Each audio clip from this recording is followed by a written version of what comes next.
Yo, I'm Brendan. Today we need to talk about Acorns Later. It's the whole specified retirement section of the Acorns app and Acorns service, and I've yet to do a dedicated video about this. So let's dive in and see what the features are, how the portfolio is built for you, and if it's worth using if you want to save for retirement. Right off the bat, one of my favorite things about the Acorns Later service as part of what Acorns is offering is that it's included with all your subscriptions. So whether you're at the very base level or if you're at the full $9 per month, like give me everything from Acorns level, you get this. You get this as an option. Because if you're not familiar, the initial investing account that you get with Acorns is just a taxable brokerage account. And so it's the most flexible, it's the most advantageous for you if you're not sure if you want to be saving for retirement or not. But I just love that they also give you access to Acorns Later, because I feel like they could put that behind a paywall and say, oh, you've got to be at the mid-level account and try and charge us more money for it. But they give us this option so that you can have invested money for who knows what purpose, maybe a shorter term, maybe just keeping your options open in the basic taxable brokerage account. Then you can also have Acorns Later, which is dedicated for retirement. So I think the first logical question here is,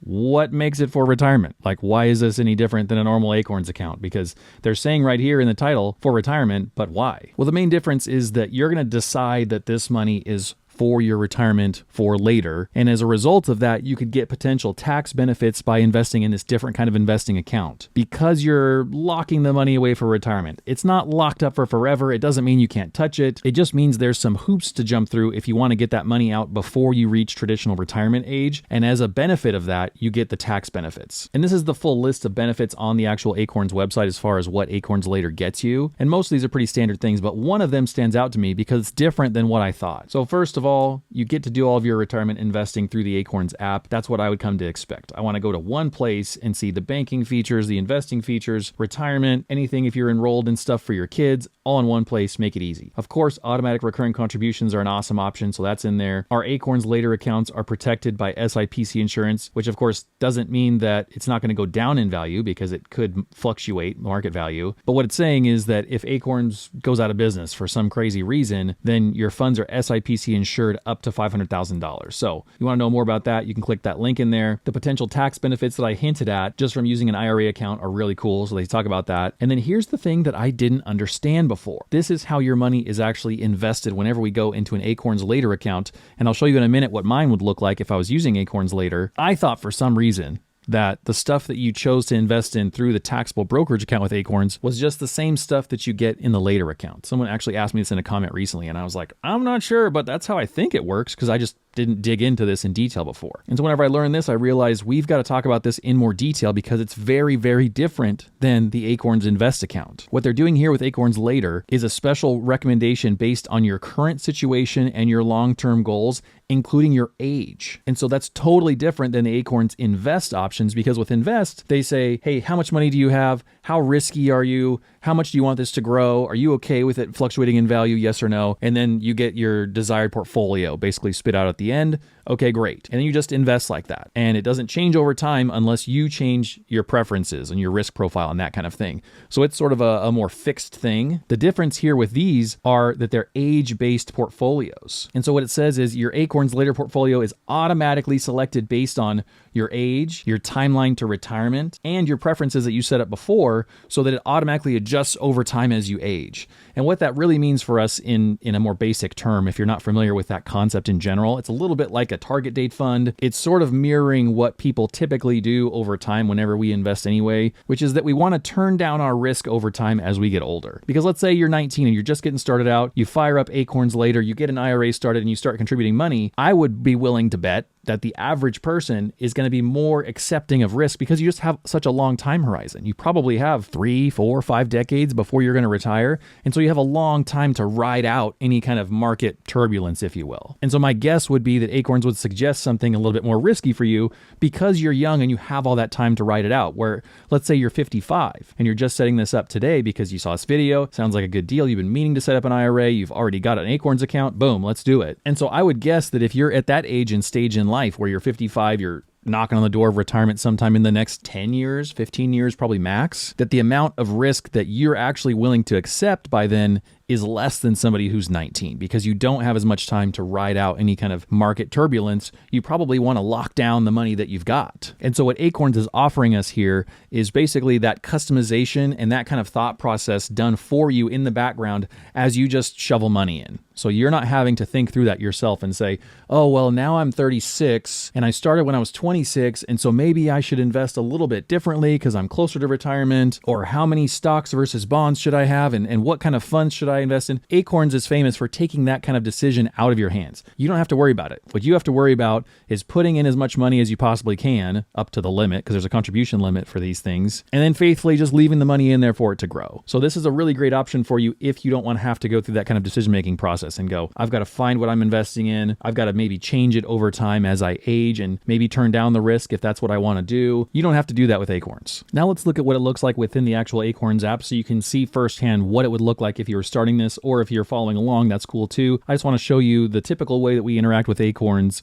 so you can see it for yourself. And then after this, we'll dive into the actual account types and I'll talk about the differences between the three kinds of IRAs that Acorns offers. So whenever we first open the screen here, we can see all of our different products from Acorns. So I'm paying for the full fat subscription. I want all the things. I've got my Invest account, which is the taxable brokerage account. Then Later is the one we're talking about today. And then we've got the banking features down here, along with Early, which is the kids investing account. So let's check into Later, and you can see mine's already partially set up because I made some choices here as far as what I would invest in and how I would want to set things up if I was actually using this service. And so what I'm going to do to show you a little bit more detail is to scroll down and look at my portfolio and then expand this out. And so you can see that this is already tailored to me in my situation in my life. It says age-based right here, and then this circle is representing how much of the portfolio is made up of each different ETF. So like this big giant swath here, 47% of all the money that I would invest in Acorns Later is in large company stocks. Then the next biggest chunk is international, and you can go through and see these different size companies and different ETFs and things in here. So it's just showing you that breakdown in this kind of visual format. In case you were curious as to what it had picked, that's what it's showing you there. And then if I wanted to click edit and change the kind of things I'm investing in here, you can see that my risk is already locked because it knows who I am, what my age is, what my income is, all this kind of stuff based on the information I've already given it in the past. And so it knows the level of risk that I'm basically comfortable with and what I want. And it says right here, and it validates my assumption there, the longer you have until retirement, the more aggressive your portfolio will be. That's a very standard kind of investing methodology and direction for us because it makes the most sense. And it's typically also what most people are the most comfortable with over time. And then what I can still pick down here at the bottom is my portfolio type. So I can pick ESG portfolios or core portfolios. And if you want to know more about ESG, you can click in there and kind of dive into it more. It's these companies that care and are rated specifically about environmental, social, and governance topics. I've made videos about this in the past. And so you can basically opt into that or not based on whatever you want. And then if I was investing in this, you'd be able to see the total portfolio value here, and then also just the percentage breakdown of each individual ETF and what I'm investing in. So I would have 5 different stock ETFs here and 5 different bond ETFs. And then right here at the very, very bottom, then you've got the breakdown of the percentage of that. So 20% of the money that I'd be putting in there would be invested in bonds, and 80% would still be invested in stocks. And so this is still, just to give you some perspective, like in the scheme of things, this is still pretty aggressive. It's not the most aggressive because the most would be like 100% stocks. So if you're 21 and you're doing this, I would think it'd be like 100% stocks probably. But if you're doing this and you're that 55-year-old person, this could even be switched. It might even be 80% bonds and 20% stocks or something closer to that, just because that's a little bit less likely to fluctuate in value and make you sweat and not sleep well at night. And that would also give us a breakdown on our earnings here. If I had money invested and if it was actively doing stuff, it would give us our year-to-date return in a term of a percentage and our year-to-date earnings in terms of an actual dollar figure. And if we scroll down a little bit further, we've got a couple more things that we can look at. And I just want to explain this to you so it kind of makes sense as far as what you're looking at here. So based on what I've filled out in the past, it's recommended me a Roth IRA. And right now in 2024, the maximum amount that you can put in a Roth IRA from your own paycheck is $7,000. Those are called contributions. And so this is a really cool little line graph to tell you how much of your max yearly limit have you already contributed? Because if you're aggressive enough and you can max this out, you're getting the full benefit of having this kind of account. You're getting the most in terms of tax savings potentially. You're saving the most as early as you possibly can, which should set you up for the most money in retirement. And so it's a fun little game. I know for a lot of people, investing $7,000 in a year is kind of a lot of money. What's 7,000 divided by 12? $583 a month is not easy for most of us to do. And so I realize that could be kind of a reach or a goal for us to hit, but it's a cool thing to work up to if you can, because whenever you max this out, then you're like, yes. I've maxed out my individual retirement account for the year, which is really cool. And then if you're able to do that, there's a chance you'd also have more money that you could put into another account then. So you could put it into your taxable brokerage account at that point. Maybe you've got a 401k at work you can use. It's just a fun thing to be able to monitor this throughout the year and say, yes, I'm getting closer and closer to maxing this out. And then all the way at the bottom, if you want a little bit more information and I'm not doing a good enough job, then you can also watch these little videos from Acorns and talk about why would you invest in an IRA? What happens if you need to withdraw money? What's the difference between a traditional 401k and a Roth 401k? Like just some basic information about investing and how stuff works. And I'm not totally sure if that's available to everybody or if I'm getting that because I'm paying for the $9 per month tier, but it's a cool option to have regardless. So now if you're curious to know what the difference is between the three kinds of IRAs that Acorns offers, and I don't remember whenever I first set this up if I chose the one that I wanted or if they suggested one to me. But in any case, I'll do just a quick 1-minute explanation for each one so you're familiar with it and you can move on with your life. The first one is a Roth IRA. That's the one that I had picked in here, and it's a really popular option. So the cool thing about a Roth IRA is whenever you send the money in, that money has already been taxed. It's called after tax dollars. I kind of hate that term. It's always been confusing to me. I don't like using that term. What you need to know about it is because it's already been taxed this year, it's just like any of your other take-home pay. It's like your paycheck at work whenever you're a W-2 employee and they've already taken your tax out. The rest of that money is yours to spend on burritos and race cars and rent and whatever else. So because that tax is one and done, now you put it into a Roth IRA and it grows tax-free for the rest of all time. So as that money is appreciating and it's going up in value because you've got it invested in the stock market, that growth that makes that account value go up doesn't get taxed. The dividends that get kicked off, that money doesn't get taxed. Then when the time comes for you to retire and you're actually taking the money out of the account because you said, hey, I'm done working. Now I'm just going to chill and kick back and do whatever your retirement hobbies are going to be, crocheting or race cars or whatever that is, then that money is also totally tax-free. And so this is a really cool tool for you if you don't want to have to worry about the taxes in the future. You can say, hey man, tax me today. I'll be done with it. I never have to worry about being taxed again. I feel like for the sake of simplicity, whenever you're actually retired and not having to do tax planning, this would be so fantastic. I would love to not have to be like, well, I'm going to withdraw this much and this money is taxed and that money is not and blah, blah, blah. Like if you just had a bunch of money in a Roth IRA, it would be so simple because you'd go, all the money's mine. None of this money goes to the government. It's just all for me. And it would make things so simple. The other cool thing about a Roth is because that money has already been taxed, you can actually withdraw the contribution that you've put into it if you need to. Now, typically you can't access money in a retirement account, whether it's a 401k or an IRA or whatever, without there being implications in terms of potentially being taxed or potentially having like an early withdrawal penalty. And so this is like a little superpower of a Roth IRA, because if you leave the money in there for forever, it grows and grows and grows and becomes a great retirement account for you. If something crazy happens and you had to take the money out, it's kind of a nice like backup plan to know that you could if you needed to. I wouldn't plan on doing that personally because it's obviously better to let it grow, but the fact that it gives you this flexibility, I think should enable a lot more people to utilize a retirement plan and not have to worry about like, what happens if I have to take the money out? Then I'm all afraid of penalties and taxes and stuff. You don't have to do that with a Roth IRA. There are some specific rules around that. So if you are planning on doing that or you're going to do that,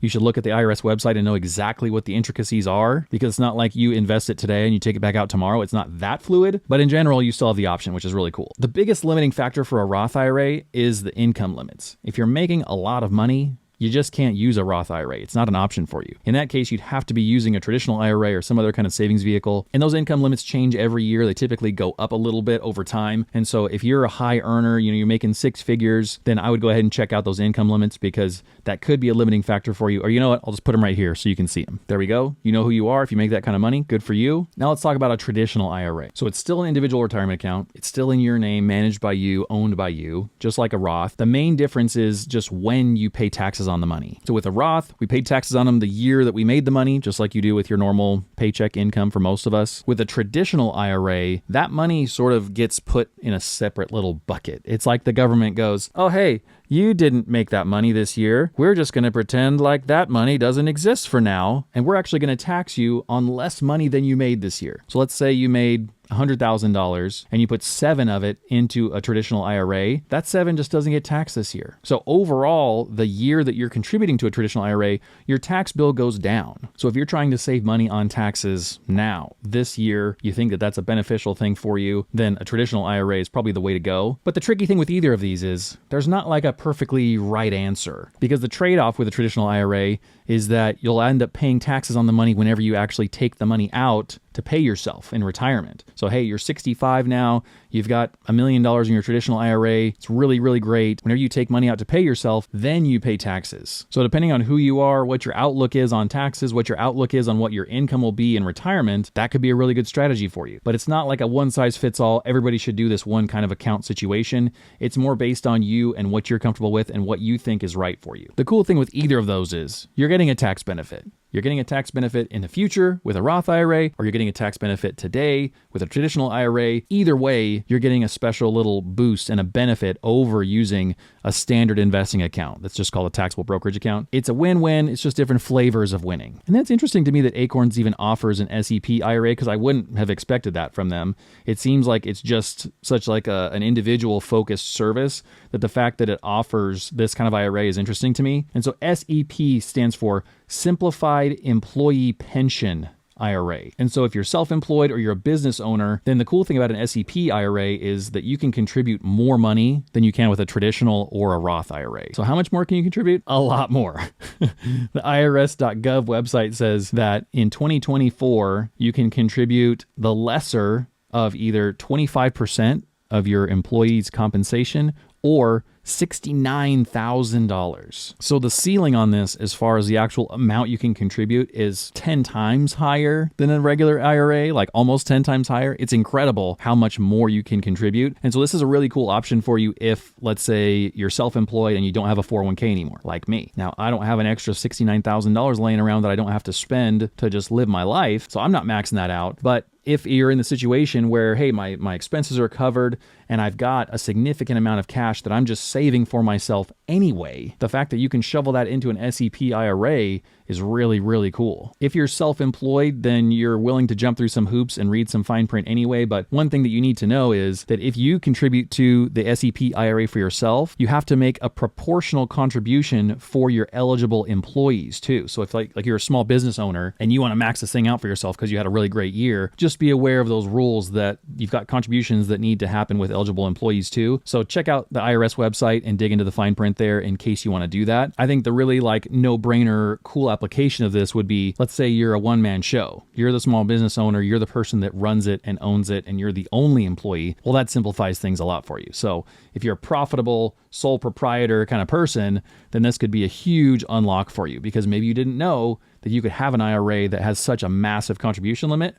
Really awesome. And the tax savings on an SEP IRA are a little different than the others. You get tax deferred growth. And so it's not the same where you get an annual tax deduction for the contributions you put in there. It's not going to lower your taxes in that way. But the tax deferred growth is still a tax benefit over and above something that you would get potentially in something like a taxable brokerage account. So as is typical for me, we have officially dived into the very nerdy weeds of this kind of thing. But I just wanted to give you that kind of overview of what the three kind of account types are. There's one more feature here that I wanted to lay out for you because I think it's a really cool option, especially if, let's say, you don't have a 401k at work, or if you want this to be like really hands-off and easy for you. This is not a specific feature just for Acorns Later. It's an Acorns feature in general, but it is a really nice way to stay organized, and it's called Smart Deposit. Basically what this does, if you're not familiar already, is a piece of your paycheck can be invested into your different Acorns accounts based on the amount that you turn up or down. And so you can start with as little as 1% of your paycheck and then change it whenever you want. But like the example they show here is, let's say 60% of it's going into your invest account, 6% is going into later, a little bit into the kids' early account, and then the rest into checking. I don't really know how that math works out because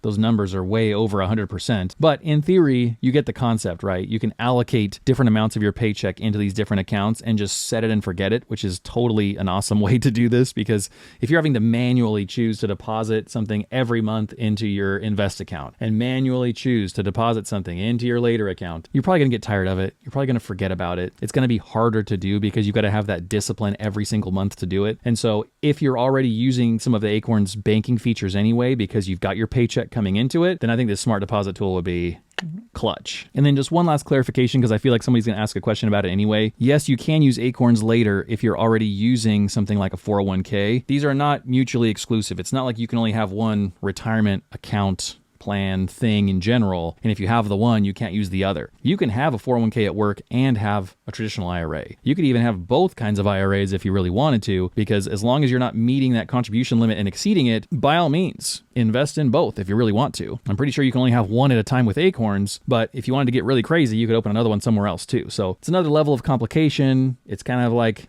splitting hairs in terms of the tax thing, but it's cool to know that you can take advantage of both your 401k and something like the Acorns Later IRA, because a lot of the wisdom out there is to say, look, at least get your 401k match at work. If they're offering you a match, let's say on the first 5% of whatever you contribute, at least get the free money. And then after that, if you don't want to use the 401k, that's fine. Use something like an IRA if you've still got more money to invest. And so just so you know that you can do both of those at the same time, it's a really cool option. What I did initially for a time there was get the match for my 401k at work. And then I did a Roth IRA just personally on my own. And so because a 401k is before tax money and a Roth IRA is after tax money, I was like, I don't know what the right decision is for me with this whole tax discussion. Like, how am I going to predict the future 30 or 40 years from now and know, oh yeah, I need to have this exact tax planning strategy? Like, I had no idea. And so I just literally did like 50-50. I went, some money goes to the 401k with tax option number 1, some money goes to the Roth IRA with tax option 2, and then whenever the time comes that I'm retiring, I've got both options. And so I can draw from whichever one I want, and like I'll figure it out at the time, but I didn't want to commit to one and miss out on the other if it ended up being the right thing. So I was on the fence. Like, I had kind of one foot in each camp, if you will. So you've got to do you and figure out kind of your strategy there. But I think in general, Acorns Later is a good product. I think it's easy to use. I think they simplify things just like they always do with investing. And so if you haven't gotten started with an IRA because it feels too complicated or whatever, I don't think there's any reason not to if you want to do it, because it's not going to get easier than this. Like, I don't know of any investing service that makes it easier than that. This is truly hands off, invest the money for me. Don't make me do the work of thinking about it and adjusting it over time. Like, it's on autopilot. So that feature of this, if that's what you're looking for, is really, really cool, and it makes it super easy. If you missed it, here's my Acorns 4-year review where I go into tons of detail in depth on how I feel about Acorns, what I think is great about the service, what I think could be improved, and it's very, very nerdy, but you can skip around to the parts that you want to see. You can click on here to watch that next. Otherwise, click on my little face in the circle right here to subscribe so you don't miss any videos, and to do me a favor, because it helps me out a lot. I'm doing this for you full time now. Please help me by subscribing and watching this video next. I appreciate it. I'll see you guys later. Bye.